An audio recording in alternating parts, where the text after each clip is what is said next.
Good morning. It's coffee time with Cass. Amen. Ah, Okay. okay, our gospel reflection today is entitled Jesus is Rejected from the Gospel of John, chapter 10, 31 to 42. Okay, let us pray.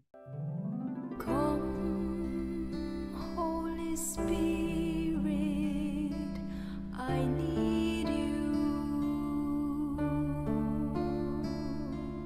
Come, Holy Spirit, I pray.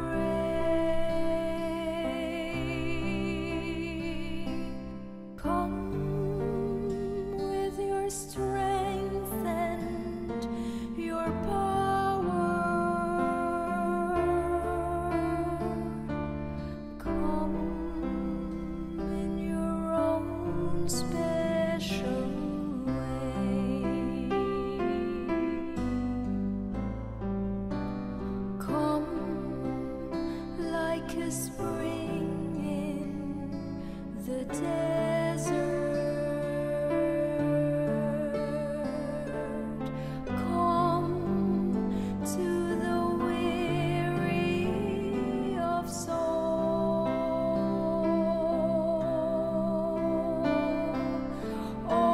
Oh, let your sweet healing power touch me and make me whole. A reading from the Holy Gospel according to John. The Jews picked up rocks to stone Jesus. Jesus answered them, I have shown you many good works from my Father. For which of these are you trying to stone me? The Jews answered him, We are not stoning you for a good work, but for blasphemy. You, a man, are making yourself God. Jesus answered them, Is it not written in your law, I said, you are gods? If it calls them gods to whom the word of God came, and Scripture cannot be set aside, can you say that the one whom the Father has consecrated and sent into the world blasphemes because I said, I am the Son of God? If I do not perform my Father's works, do not believe me. But if I perform them, even if you do not believe me, believe the works, so that you may realize and understand that the Father is in me, and I am in the Father. Then they tried again to arrest him, but he escaped from their power. He went back across the Jordan, to the place where John first baptized, and there he remained. Many came to him and said, John performed no sign, but everything John said about this man was true. And many there began to believe in him. The Gospel of the Lord. Praise to you, Lord Jesus Christ. Ako yung napili ko dito yung phrase na even if you do not believe me, believe the works. Mhm. So parang sa akin to yung action speaks louder than words. Kasi maraming tayong mga preachers, marami tayong mga leaders na magaling magsalita, no?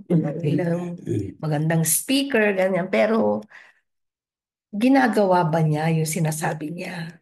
So, pwede akong humanga kasi ang galing niya, pero pwede hindi ko sundan kasi hindi niya ginagawa eh. 'Di ba?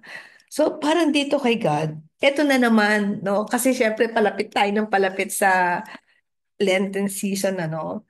So, sinasabi talaga dito na magtiwala tayo na si Jesus ay sent by God. Kasi maraming hindi naniniwala na si Jesus ay sent by God. Akala tao lang na nandyan, gano'n, no? So, tayong mga Katoliko, talagang nagtitiwala tayo. Kasi ang dami ng sinasabi dito. Mm. Ngayon, sabi pa nga niya dito, o wag niyo na akong paniwalaan, pero yun na lang ginagawa ko. So, tingnan mo yung ginagawa niya. Meron ba siyang ginawang negative? Wala eh. Nag-perform pa siya ng miracle. Yung miracle niya, mga mabubuti, hindi yung miracle na nagiging chaotic, di ba? Yes. So, yung sa akin dito na parang sinasabi na tingnan na lang natin yung works ni Jesus. And then, dun mo sabihin, magtitiwala ka ba? Mm. Yun. Pero, but you cannot say that, pag hindi mo rin alam yung commandments ni God, di ba? So, it's still, ano ka pa rin dapat, may alam ka pa rin tungkol kay God, kahit Okay. pa paano. Yeah. So, yun sinabi mo, parang ang message na nakuha mo, no, from the gospel. Yung bang, how do you know na siya nga ay dapat mong paniwalaan? So, it is yung kanyang ginagawa. Ang mas nag-a-affirm na yung sinasabi niya ay totoo. So, yung kanyang ginagawa, ko-consign Mm. or align doon sa words and deeds. Pagka magkasama yan, that you call integrity. So, yun, Mm. importante yung pinaniniwalaan mo has the integrity. Okay, tama ba yan? Ikaw naman. Yan. Sige. Sa akin, believe. Believe. Para sa akin kasi, when you believe, parang you are willing to change everything. Halimbawa, naniwala ka, something new. Yung paniniwala mong yun is coming from the one na meron kang tiwala or nakita mo na meron siyang integrity. So that you will have to, pagka naniwala ka, that means pwede kang, willing kang paltan yung iyong norms, yung inyong mindset, yung behavior, lahat yan parang di ba talaga namang mahirap gawin yun, no? It entails a lot of sacrifice. So yun yung nakikita ko rito. It is important when you believe, you are willing to transform yourself in accordance with the belief that you have accepted. Yeah. Amen. So ako, ang nakuha ko naman doon sa sinabi mo, maganda yung believe. Kasi pag sinabing believe, kunyari ikaw, Mm. I believe in you. Ibig sabihin talagang, pagka nagtitiwala ka sa isang tao, syempre, nagtatrust ka sa kanya. Mm. You cannot believe if you don't trust the person. Unless, of course, gusto mo lang siyang pasiyahin, ano? Mm. Pero pinag-uusapan natin dito yung totoong nagtitiwala ka dahil naniwala ka. Mm. Since nagtitiwala ka at naniniwala ka at tama yung ginagawa niya, bakit naman hindi ka susunod? Mm. Di ba? So it makes a person change, no, transform himself from ano yan pwede ngang anong tawag nito yung Turn around. turn around. 360 No, degrees. you can turn around because of the trust that you have given, no, to that person. Nagtiwala ka, Mm.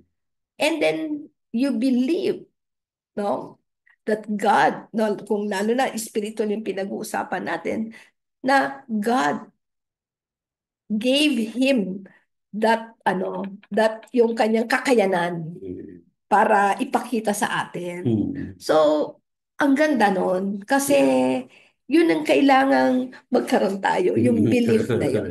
Amen. Ayan. So ano ang message sa atin? So, ang message Holy Spirit.